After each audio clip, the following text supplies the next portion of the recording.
오늘 하나님께서 우리에게 주신 말씀은 신약성경 빌립보서 4장의 말씀입니다. 빌립보서 4장 1절부터 9절까지의 말씀. 빌립보서 4장 1절부터 9절까지의 말씀을 여러분들이 한 절씩 교독하겠습니다. 그러므로 나의 사랑하고 사모하는 형제들, 나의 기쁨이요 면류가 아닌 사랑하는 자들아, 이와 같이 주 안에서 서라.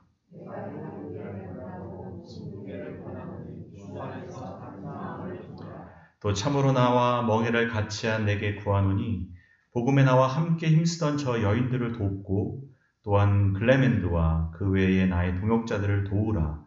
이름들이 생명책에 있느니라. 너희 관용을 모든 사람에게 알게 하라. 주께서 가까우시니라.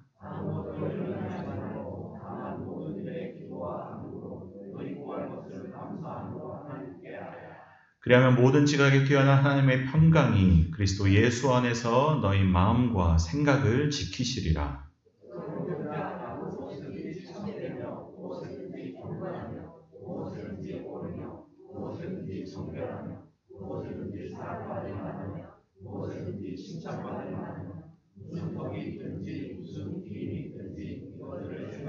다 함께 읽겠습니다. 너희는 내게 배우고 받고 듣고 본 바를 행하라. 그리하면 평강의 하나님이 너희와 함께 계시리라. 아멘. 네, 지난주에 이어서 빌립보서의 말씀을 함께 읽었습니다.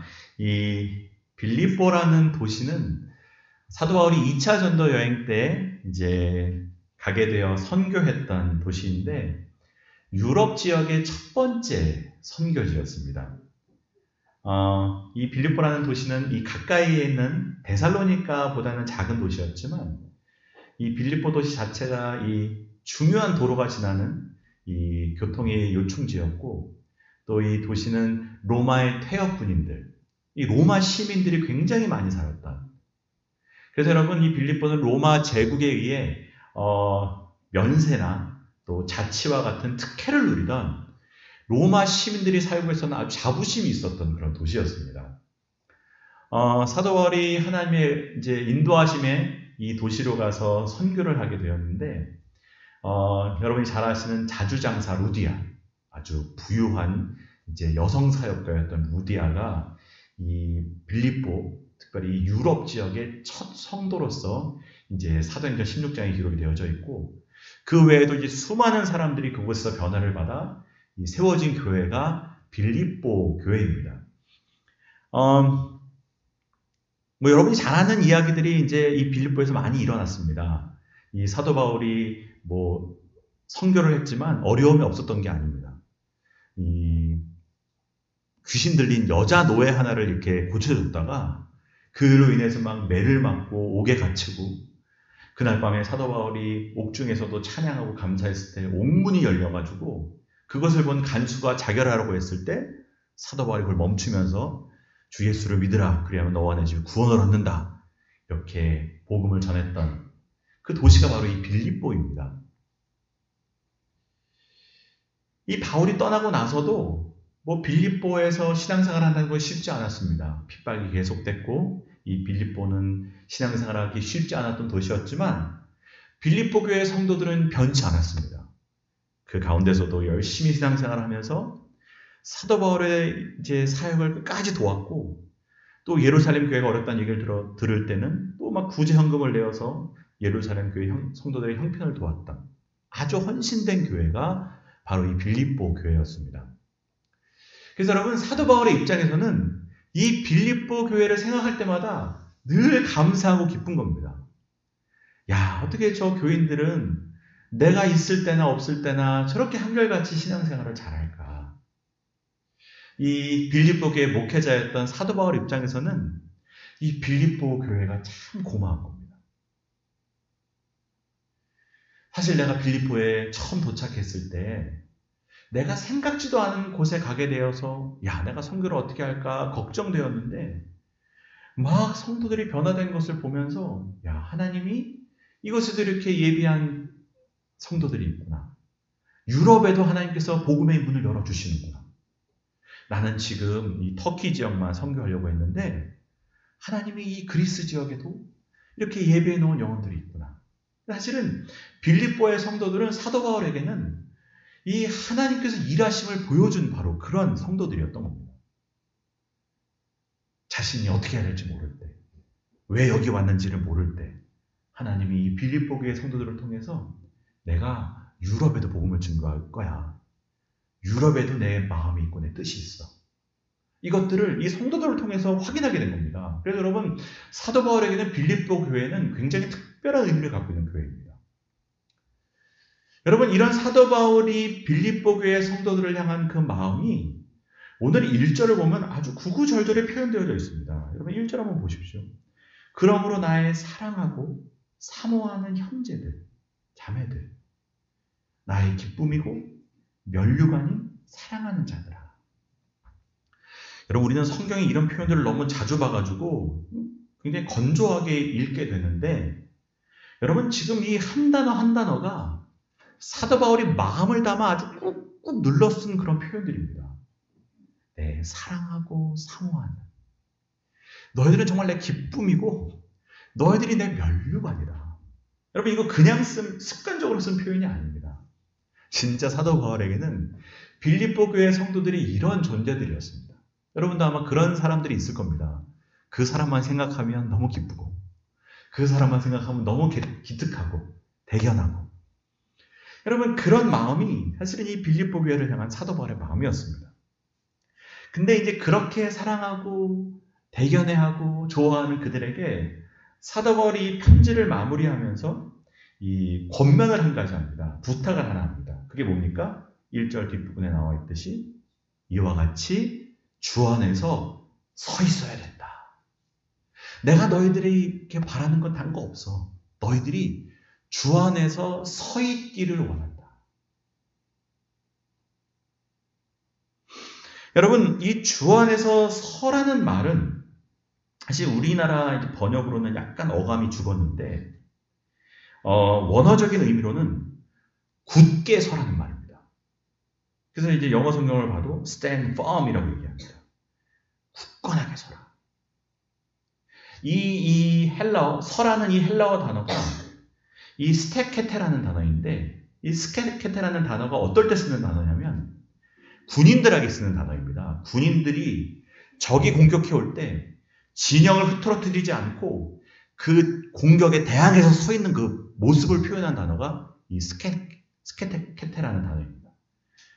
굳게 서 있지 않으면 공격을 이겨낼 수 없으니 너희들은 어떤 공격이 올지라도 그 공격을 이길 만큼 단단하게 서 있으라는 말입니다. 그러니까 여러분 주 안에서 서라는 표현은 조금 더 우리 이제 원어적인 의미로는 주 안에서 굳게 서 있어야 된다. 왜? 이 시대가 어렵다. 지금이 위기의 시대고 어려운 시대인데 우리가 굳게 서지 않으면 우리가 지켜야 될 소중한 가치들, 우리의 믿음을 잃어버리게 되고 우리의 가정을 잃어버리게 되고 우리의 교회를 잃어버리기 때문에 너희들이 굳게 서 있지 않으면 안 된다는 겁니다. 여러분 시대를 분별할 때 우리는 굳게 서 있으라는 말이 여러분 이게 그냥 들리지 않는 겁니다. 여러분 오늘 이 사도 바울의 부탁이 또한 이 시대를 살아가는 우리를 향하신 하나님의 마음인 줄로 믿습니다. 여러분 굳게 서 있으시기를 바랍니다. 여러분 굳게 서 있지 않으면 여러분 그냥 신앙은 나이브하게 순진하게 할 수 없습니다. 여러분 왜? 원수가 있고 공격이 있고 도전이 있는 겁니다. 이 금보다 귀한 믿음을 항상 빼앗아 가려는 세력이 있는 겁니다. 굳게 서 있지 않으면 안 된다. 여러분 우리가 믿음이 어리고 장성하지 못했다는 증거는 다른 게 아닙니다. 잘 흔들립니다. 조그마한 어려움이 와도 휘청됩니다. 조그마한 유혹이 와도 넘어갑니다. 반대로 믿음이 장성한 사람의 증거는 뭡니까? 앵간하면 흔들리지 않습니다. 유혹이 와도 어려움이 와도 흔들리지 않습니다. 그래서 사도 바울은 빌립보 교회 성도들에게 뿐만 아니라 여러분 에베소서를 봐도 똑같은 권면을 합니다. 에베소서 4장에 보면 뭐라고 나오냐면 더 이상 어린아이가 되지 말며 사람의 괴술과 간사한 유혹에 빠져 모든 교훈의 풍조에 밀려 이리저리 밀려 요동하지 말아라. 여러분, 에베소교회 성도들에게도 너희들 흔들리지 말라는 겁니다. 그 어린아이가 되지 말아라. 여기서 이 말하면 저렇게 넘어가고 저기서 저 말하면 저렇게 넘어가고 귀가 얇아가지고 이 말 저 말에도 흔들리는 그런 신앙이 되면 안 되고 굳게 서라는 겁니다. 굳게 서 있어야지.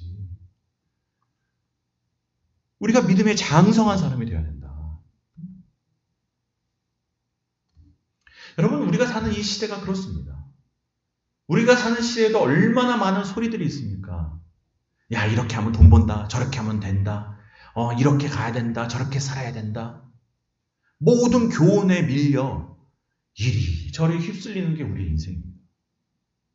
뭐가 여기서 유행한다 그러면 우르르 밀려가고 뭐가 저기서 맞다 그러면 우르르 밀려가고 그렇게는 살 수 없다는 겁니다.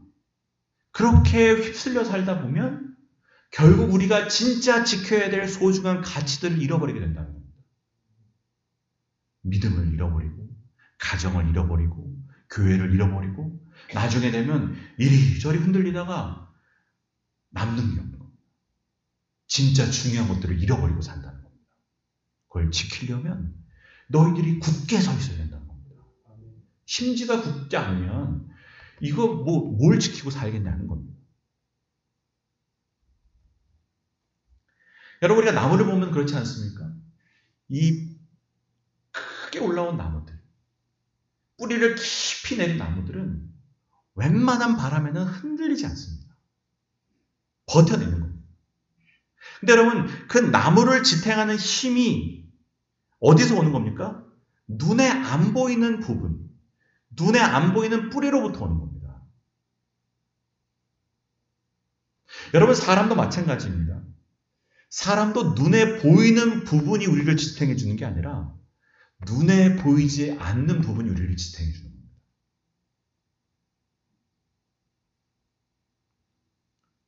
어떤 사람들은 겉으로 보기엔 화려합니다. 공부도 많이 하고 아는 것도 많고 돈도 많이 벌고 명예도 있고 권세도 있고 뭐 대단해 보이는, 겉으로 보이는 부분이 대단해 보이지만 그런 사람 중에도 늘 불안해하고 두려워하고 휘청휘청하는 사람들이 얼마나 많은지 모릅니다. 눈에 보이는 부분이 인생을 지탱해 주는 게 아니라는 겁니다. 눈에 안 보이는 부분, 우리의 내면, 우리의 속의 힘, 믿음의 힘이 우리를 지탱해 준다는 겁니다. 믿음으로 굳게 서야 되는 이유가 바로 그겁니다. 나무도 안 보이는 부분이 나무를 지탱해 주듯이 우리의 인생도 안 보이는 부분이 우리를 지탱해 준다는 겁니다. 속이 지켜주는 겁니다. 안이 지켜주는 겁니다. 내면의 힘이 중요하다는 겁니다. 선배가 와서 한마디 하면 우르르 그래. 누가 와서 한마디 하면 그래. 이게 갈피를 못 잡고 흔들리는 사람들. 대단해 보여도 늘 불안한 겁니다. 그러면 믿음의 사람은 속에 뿌리가 깊기 때문에 흔들리지 않는 줄로 믿습니다. 여러분, 사도 바울이 그 얘기를 하는 겁니다. 너희들 이 세상 살려면 믿음으로 굳게 서야 돼. 근데 우리를 굳게 서지 못하게 만드는 많은 것들이 있는데 내가 그것들을 하나하나 설명해 줄게. 그것들에서 흔들리지 말고 굳게 서는 법. 그래서 오늘 제가 4가지로 여러분께 본문을 기초로 해서 말씀을 드릴 텐데 여러분 말씀을 나누는 가운데 여러분의 믿음이 굳게 서는 은혜가 함께 하시기를 주님의 이름으로 축복합니다. 먼저는 첫 번째로는 하나됨을 지켜야 된다는 겁니다. 여러분, 어려움이 오면 제일 먼저 찾아오는 것이 갈등이고 다툼입니다. 갈등과 다툼이 우리를 약하게 만든다는 겁니다. 여러분, 어려움이 오면 갈등이 오고 갈등이 오면 더 약해져서 더 쉽게 무너지게 된다는 겁니다. 오늘 2절, 3절에 바로 그 얘기가 나오는데 주 안에서 살아나가면 바로 나오는 내용이 뭡니까? 이제 2절에 보면 유오디아와 순두개라는 2명의 여자의 이름이 나옵니다. 유오디아와 순두개. 이 3절을 보면 나와 있듯이 이 두 사람은 바울과 함께 복음의 힘을 쓰던 여인들. 당시 빌립보 교회에 꽤나 봉사 열심히 하고 꽤나 이제 유명했던 성도들이었습니다. 지금으로 말하면 권사님, 권사회 회장하고 여성교회 회장하는 그러한 성도들인 겁니다. 유오디아와 순두계. 근데 여러분, 이 두 명에게 사도 바울이 뭐라고 권면합니까? 2절에 보면 내가 유오디아를 권하고 순두계를 권하노니 주 안에서 같은 마음을 품으라. 이 말이 무슨 말이겠습니까? 둘이 싸웠다는 말입니다. 유오디아와 순두계가 싸웠다는 겁니다. 모르긴 몰라도 교회 봉사하면서 뭔가 마음이 안 맞은 겁니다. 섭섭해진 겁니다. 근데 여러분, 이 두 명의 갈등은 사실은 두 명의 갈등으로 끝나지 않습니다. 이 일은 전체 교회에 영향을 미칠 수밖에 없는 일입니다. 여러분, 지금도 여러분 교회에 두 분이 한번 싸워보십시오. 그러면 그 두 분의 싸움이 아닙니다. 이쪽의 가족들, 저쪽의 가족들, 이쪽과 친한 교인들, 저쪽과 친한 교인들이 두 패로 나눠지는 겁니다. 여러분, 갈등은 절대로 두 사람의 문제로 끝나지 않습니다. 패가 나눠지게 됩니다. 여러분, 회사도 마찬가지 아닙니까? 누구 라인, 누구 라인. 두 사람이 나눠지면 그 사람 패가 나눠지는 겁니다.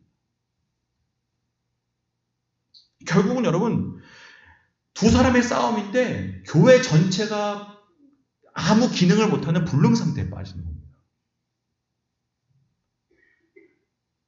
그래서 여러분, 사도 바울이 뭐라고 얘기하냐면 너희 둘도 같은 마음을 품고 3절에 보면 모두가 다 이 두 여인을 도우라고 얘기합니다. 참으로 나와 멍에를 같이 한 내게 구하노니 너희들도 복음에 나와 함께 힘쓰던 저 여인들을 도와라. 이 말은 뭐겠습니까? 온 교회가 이 문제를 해결해야 된다는 겁니다. 왜? 이게 모두의 시험거리가 되고 모두의 믿음을 약하게 만들고 모두를 무너지게 만드는 틈이 된다는 겁니다. 사단에게는 틈을 주면 안 되는데 이 다툼이 모두를 약하게 만드는 일이 된다는 겁니다. 제가 예전에 청년 사역을 하면서 이제 어떤 수련회 때 제가 주제를 굳게 서라는 주제로 수련회를 진행한 적이 있습니다. 이제 수련회를 준비하면서 이제 포스터를 만들지 않습니까? 그 포스터를 만드는데 제가 처음에는 어떤 이미지를 떠올렸냐면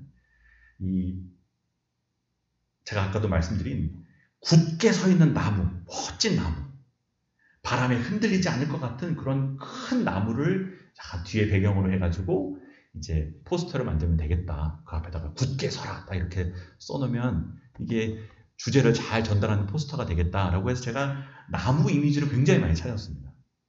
근데 결국 제가 마지막에 포스터의 배경으로 썼던 사진은 뭐냐면 그런 나무들이 모여있는 숲 사진을 이제 최종 포스터의 배경으로 써서 이제 게시를 했습니다. 왜 그랬겠습니까? 아무리 큰 나무, 뿌리를 깊이 내린 나무라도 숲을 이루어 함께 서 있는 나무보다는 강할 수 없다는 겁니다. 나무와 나무가 서로가 서로의 바람막이가 돼주고 서로를 지탱해주는 것보다는 굳게 서 있을 수 없는 겁니다. 바울이 지금 그 얘기하는 겁니다. 그 지혜를 여기서 주는 겁니다.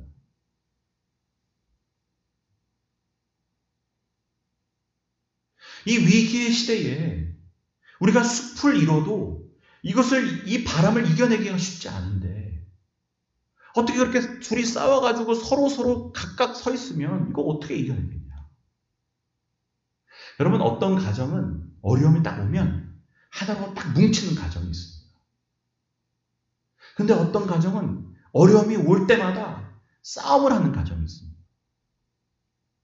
여러분, 하나가 되어도 이게 이겨내기가 힘든데 어떻게 싸워가지고 이겨내겠습니까? 우리 교회는 그런 일이 없을 거라 생각하지만 혹 우리 가운데 다툼이 있습니까? 여러분, 섬기다 보면 서운한 일도 있고 속상한 일도 생길 수 있습니다. 그러나 우리 교회는 끝까지 주님께서 주시는 하나님을 잘 지켜나가기를 주님의 이름으로 축복합니다. 그런 가정이 되시기를 주님의 이름으로 축복합니다. 여러분, 사실 우리가 사람 때문에 시험 드는 겁니다. 하나 되지 못해서 넘어진다는 겁니다. 약해지는 건 다른 이유가 아닙니다. 믿음 생활 잘 하다가도 뭐가 갈등이 생기면 그냥 다 넘어지는 겁니다. 하나님을 지키는 것은 사실은 공동체를 지키는 것이기도 하지만 결국 나를 지키는 겁니다. 나를 지키는 겁니다. 여러분의 가정에도 여러분 가정이 하나 되는 것이 결국은 나를 지키는 겁니다. 그렇게 여러분 이 악한 시대, 이 위기의 시대 여러분 하나됨을 지킴으로 굳건히 서시는 한 분 한 분 되시기를 주님의 이름으로 축복합니다. 여러분 두 번째는 이 어려운 시대에 우리의 굳건하게 살 수 있는 길은 기뻐하라는 겁니다. 우리 3절 함께 4절 한번 읽겠습니다. 시작. 주 안에서 항상 기뻐하라. 내가 다시 말하노니 기뻐하라. 이 위기의 시대에 우리가 굳건히 서는 길은 기뻐해야 된다는 겁니다. 어렵지만 어려울수록 기뻐해야 된다는 겁니다. 사실 이게 안 맞는 말 같습니다. 아니 뭐 어려울 때 어떻게 기뻐합니까? 라고 말할 수 있겠지만 예수님 믿는 사람은 기뻐할 수 있다는 겁니다. 어떤 상황에서도 기뻐할 이유가 있다는 겁니다. 왜? 우리에게는 예수님이 있으니까. 우리는 최후 승리를 보장받은 사람입니다. 예수님 믿는 사람은 망해도 망하지 않습니다. 죽어도 죽지 않습니다. 우리 하나님이 이 땅에서도 이후에도 우리와 영원히 함께 하신다는 겁니다. 우리가 기뻐하지 않을 이유가 없는 겁니다.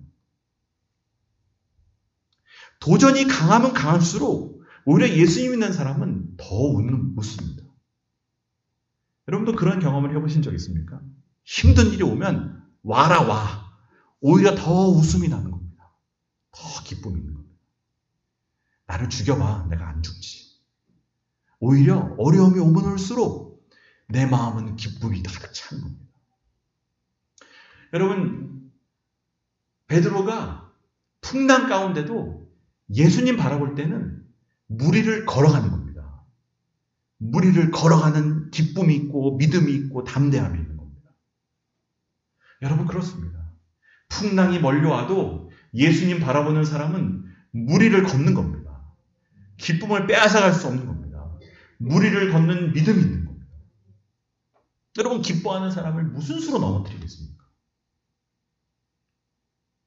그래서 여러분 사도 바울은 기뻐하라는데 별다른 설명을 하지 않습니다. 이러니까 기뻐하라, 저러니까 기뻐하라 그런 거 아닙니다. 여러분 예수님 믿는 사람에게는 기뻐하라는 말이 별다른 설명이 필요 없습니다.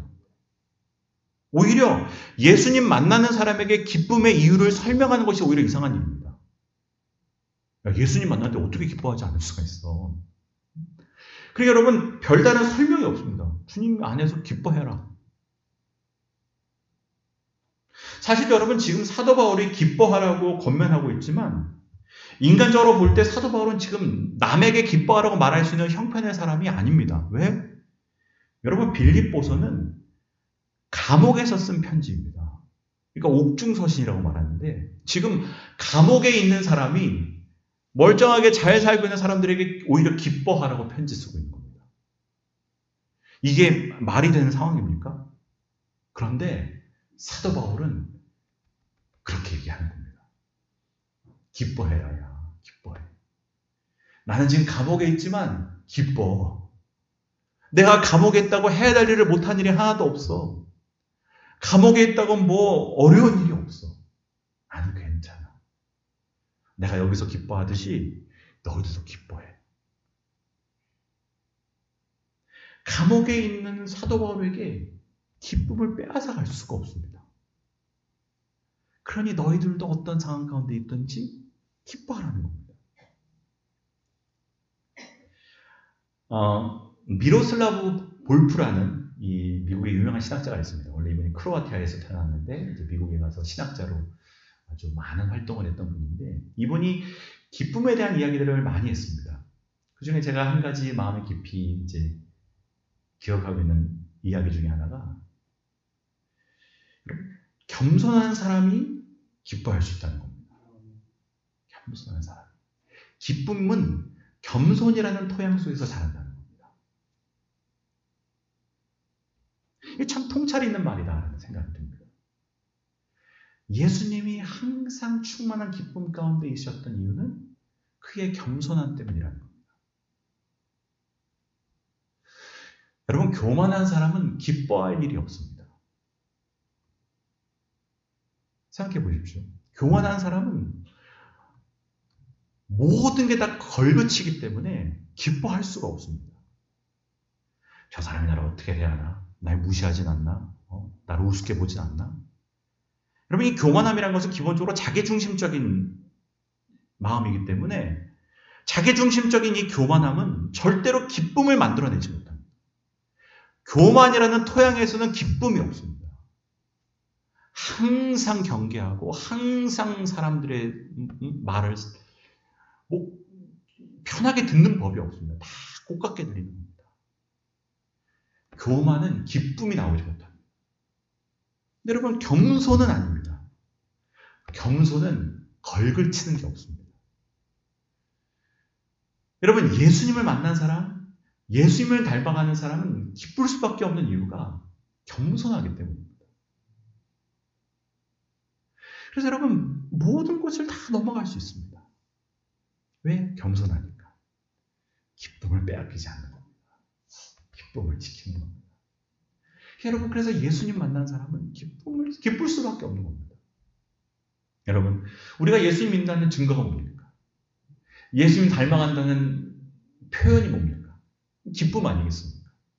여러분의 표정을 통해, 여러분의 모습을 통해 항상 기쁨이 흘러나오시기를 바라고, 그걸 통해 여러분의 심령을 강건하게 지키시는, 여러분, 기쁨은 우리의 심령의 백신과 같은 겁니다. 우리를 지켜주는 힘인 겁니다. 기뻐할 일이 있어서 기뻐하는 것이 아니라 항상 여러분 기뻐하시는 주님의 복된 제자들 되시기를 주님의 이름으로 축복합니다. 여러분, 세 번째는 뭐냐면 관용하라는 겁니다. 관용. 우리 5절 말씀 읽겠습니다. 시작. 너희 관용을 모든 사람에게 알게 하라. 주께서 가까우시니라. 여러분, 어려울수록 우리의 마음을 굳게 세워주는 힘은 어디서부터 오냐면 관용하는 마음이라는 겁니다. 여러분, 어려우면 사람이 자연적으로 어떻게 됩니까? 이기적으로 됩니다. 나만 챙기게 되고 내 밥그릇 싸움하게 되는 겁니다. 그게 자연스러운 마음인지 모르겠지만 결국 그것 때문에 우리가 넘어지고 시험에 들고 약해지고 우리의 마음이 어두워진다는 겁니다. 그게 더 죽는 길이라는 겁니다. 어려울 때 관용을 해야 건강해지는데, 나뿐만 아니라 모두가 건강해지는데, 인간은 항상 거꾸로 가서 어려워질 때 이기적이 되어 나도 죽고 남도 죽이는 지옥을 만든다는 거예요. 어려움 가운데 건강하게 살려면 어려울수록 돌아봐야 돼. 어려울수록 더 힘든 사람을 돌아보고, 어려울수록 더 주변을 돌아보고 관용을 해야 된다는 겁니다.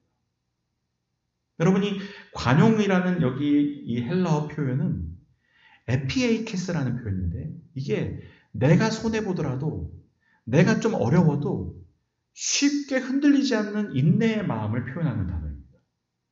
여러분, 이게 어려워지면 손해볼까봐 조급해지고, 내가 좀 어려워질까봐 막 더 흔들리고 하는데, 그때 그걸 잘 견뎌내는 겁니다. 아니지, 이럴수록 더 관용을 해야지. 위기의 시대에 우리가 이기적이 되어서 더 약해지는데, 예수님 믿는 사람은 그 반대로 간다는 겁니다. 그리고 여러분, 이 지금 사도 바울의 권면이 굉장히 급진적이고 도전적인 이유가 뭐냐면, 관용을 모든 사람에게 알게 하라는 말이 있기 때문입니다. 그럼 모든 사람이라는 표현은 뭐겠습니까? 나한테 잘해주는 사람, 내가 좋아하는 사람에게 뿐만 아니라 나를 불편하게 하고 나를 힘들게 하는 사람에게도 관용하는 마음을 가져야 된다. 그게 우리의 영혼이 병들지 않게 만드는, 우리를 굳건하게 만들어주는 힘이 된다는 겁니다. 그래서 모든 사람들이 여기서 화를 낼 거라고 생각하는 그때에 오히려 미소로 화답하는 겁니다.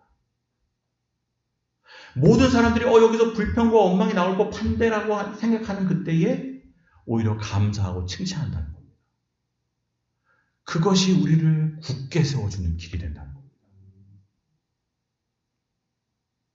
그렇게 이 세상에 빛을 비춰주며 우리의 내면이 어둠 가운데 잠식되지 않도록 한다는 겁니다.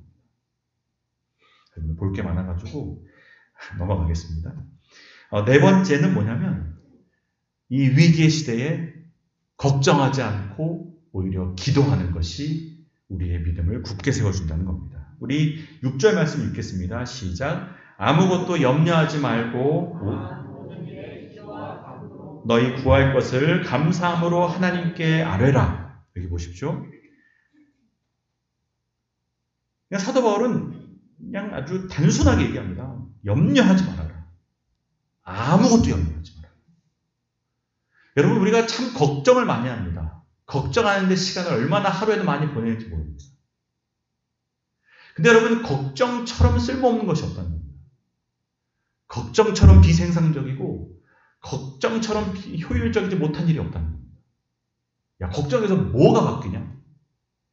아무것도 염려하지 말아라. 염려가 너의 마음을 약하게 만든다. 굳게 서는 길은 딱 염려를 향해 멈춰라고 얘기할 수 있어야 된다. 내가 염려하고 있을 때 스탑이라고 얘기할 수 있어야 된다는 겁니다. 여기서 그만 걱정해. 그만 염려해. 아무것도 염려하지 말아라. 여러분, 이건 바울의 권면이기 이전에 우리 주님의 권면입니다. 마태복음 6장에 보면 나오지 않습니까? 예수님께서 우리를 향해 야, 뭔 걱정을 그렇게 많이 하냐. 공중의 새를 봐라. 들에 핀 백합화를 봐라. 뭘 먹을까? 뭘 입을까? 뭘 마실까? 이거 다 하나님 모르는 사람들이 하는 걱정이지. 하물며 너일까 보냐 이 믿음이 적은 자들아. 뭐 걱정 그렇게 많냐. 걱정해서 네 키를 한 자라도 더 할 수 있죠. 걱정에 무슨 열매가 있느냐는 겁니다. 아무 열매가 없다는 겁니다. 걱정해서 네가 조금이라도 나아지면 걱정해야 되는데 걱정해서 무슨 열매를 맺냐. 오히려 걱정해서 네가 병에 걸리고 걱정해서 오히려 거기에 저주와 절망만이 찾아오지 뭔 열매가 맺히냐. 오히려 뭐라고 얘기합니까? 염려하지 말고 믿음의 사람은 걱정 대신 기도하는 사람이라는 겁니다. 염려하지 말고 다만 모든 일에 기도와 간구로 너희 구할 것을 감사함으로 하나님께 아뢰라. 걱정할 시간에 기도하라는 겁니다. 근데 여기서 이제 우리에게 얘기하는 바 중에 중요한 건 뭐냐? 모든 것을 감사함으로 기도와 간구하라는 겁니다. 여러분, 우리가 아주 작은 것까지 염려하듯이 기도도 우리의 작은 것조차 다 기도해야 된다는 겁니다. 너희가 생각하는 것 있잖아. 네가 염려하는 것 있잖아. 네가 속상했던 일, 너가 걱정하는 일, 너가 상처받은 일, 너가 아픈 일. 그거 다 하나님이 알고 싶어 하죠. 우리가 자녀의 아주 작은 관심사라도 부모의 관심사가 되듯이 우리 아버지도 우리의 아주 작은 것까지도 관심 있으신 분이라는 겁니다. 그러니 너가 염려하듯이 너가 간구하라는 겁니다. 모든 일을 간구해라. 모든 일을 기도해라. 하나님 아시고 싶어 하죠. 토해내라는 겁니다. 하나님께 모든 것 토해내고 간구해. 그럼 하나님이 그 기도에는 합당한 열매가 맺힌다는 겁니다. 그 열매가 뭐냐? 그게 여러분 7절에 나옵니다. 모든 지각에 뛰어난 하나님의 평강이 그리스도 예수 안에서 너의 마음과 생각을 지키신다. 하나님의 평강이 너의 마음과 생각을 지키게 하실 수 있다는 겁니다. 근데 여기서 제가 이제 참 좋아하는 말은 뭐냐면 지각에 뛰어난 하나님의 평강이, 여러분이 지각에 뛰어난 말은 뭡니까? 다시 말해서 우리의 헤아림을 넘어선 하나님의 평강, 우리의 이해를 넘어선 하나님의 평강이 우리의 마음과 생각을 지키신다는 겁니다. 다시 말해 평안할 수 없는 상황인데 하나님의 평강이 나를 지키신다는 겁니다. 초조할 수밖에 없는 상황인데 하나님의 평강이 나를 지키신다는 겁니다. 여러분, 우리도 그런 경험들이 많습니다. 이게 내가 지금 큰일을 당했는데 이유 없이 담대해지는 겁니다. 이유 없이 평안한 겁니다. 시험을 앞두고 있어서 지금 초조해야 되는데 희한하게 평안합니다. 지금 면접을 앞두고 불안해야 되는데 희한하게 평강한 겁니다. 우리의 이해를 넘어선 하나님의 평강, 우리의 헤아림을 넘어선 하나님의 평강이 우리의 마음과 생각을 굳게 지켜주신다는 겁니다. 그래서 기도하라는 겁니다. 기도하는 자는 이해할 수가 없는 겁니다. 담대해지는 겁니다. 담대해지니 넘어가는 겁니다. 이겨내는 겁니다. 여러분, 그래서 하나님께서 모든 일에 기도와 간구로 너희 구할 것을 감사함으로 하나님께 아뢰면 너희가 이해할 수 없는 평강이 너희들 마음 가운데 임해 너희들의 마음과 생각을 굳건하게 지켜줄 거라는 말입니다. 그럼 마지막 이제 8절 말씀 함께 읽겠습니다. 시작. 끝으로 형제들아, 무엇에든지 참되며 무엇에든지 경건하며 무엇에든지 오르며 무엇에든지 정결하며 무엇에든지 사랑받을 만하며 무엇에든지 칭찬받을 만하며 무슨 덕이 있든지 무슨 기림이 있든지 이것들을 생각하라. 아멘. 여러분, 8절 말씀 이제 사도 바울이 마지막으로 그냥 생각은 항상 가는 대로 두게 두는 겁니다. 그렇게 해서는 못 이긴다는 겁니다. 우리의 생각은 항상 부정적으로 가게 되어 있다는 겁니다. 우리의 생각은 항상 이 안 좋은 쪽으로 가게 되어져 있다는 겁니다. 왜? 우리는 죄인이니까. 그러니까 너희들의 생각은 흘러가는 대로 두면 안 돼. 여기에는 불순물이 많아. 여기에는 독이 되는 것들이 많아. 마치 우리가 더러운 물을 정수해서 먹듯이 이 생각을 정수해야 돼. 필터링 해야 돼. 그러니까 너희들은 항상 참된, 무엇에든지 참된 생각, 경건한 생각, 옳은 생각, 사랑받을 만한 생각, 덕이 되는 생각, 칭찬받을 만한 생각을 하도록 너희들의 생각을 필터링 하라는 겁니다. 왜? 네 인생은 네 생각하는 대로 가는 거니까. 네 생각 때문에 병이 드는 거고, 네 생각 때문에 약해지는 거고, 네 생각 때문에 시험에 드는 거야. 굳건하게 살려면 생각을 정리해야 돼. 이것들을 생각하라. 무엇이든지 참되고 옳고 순결하고 칭찬받을 만하고 덕이 되며 사랑받을 만한 것들을 머릿속에 담아두려고 해야, 생각이 가는 대로 두지 않아야 너희들이 이 세상 가운데 건강하게 살 수 있다는 겁니다.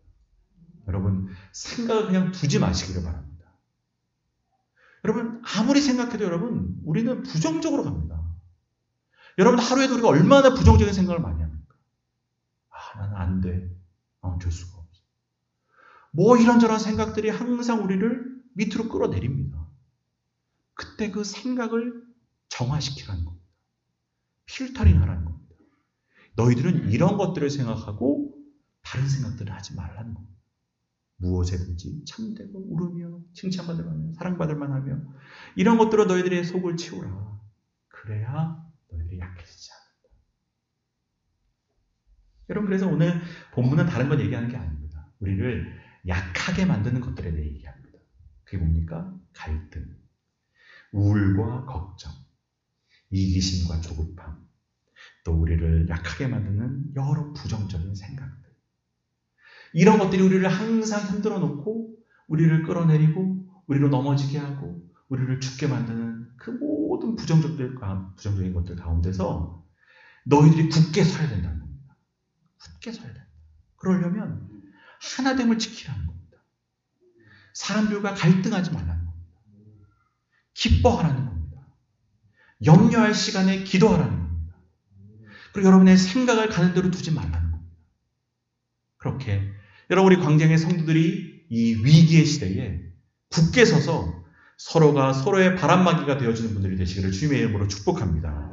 또한 우리가 큰 숲을 이뤄서 이 세상의 바람을 피해서 이곳에 찾아오는 많은 사람들에게 쉼을 주고 바람막이가 되어주는 그런 복된 가정, 복된 교회가 되기를 주님의 이름으로 축복합니다. 기도드리겠습니다.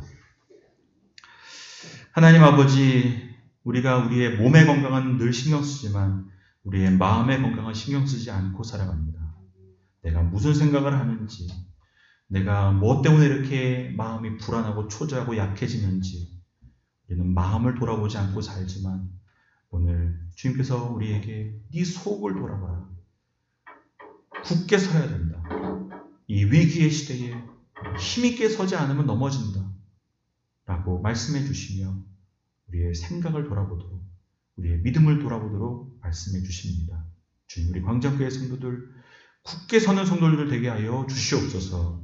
어떤 바람이 불어와도, 어떤 도전 가운데서도 믿음 지키며 우리에게 주어진 소중한 가치들을 지키며 살아가는 성도들 될 수 있도록 은혜를 더하여 주시옵소서. 바람 부는 대로 흔들리는 분들 한 분도 없게 도와주시옵시고, 이것저것 따라가다가 가장 소중한 것들을 잃어버리는 분들 한 분도 없게 도와주시사 저들이 모두 굳게 서서 서로가 서로에게 바람막이가 되어주며 우리 교회가 큰 숲을 이루는 은혜를 누리게 하여 주시옵소서. 예수 그리스도의 이름으로 기도드립니다. 아멘.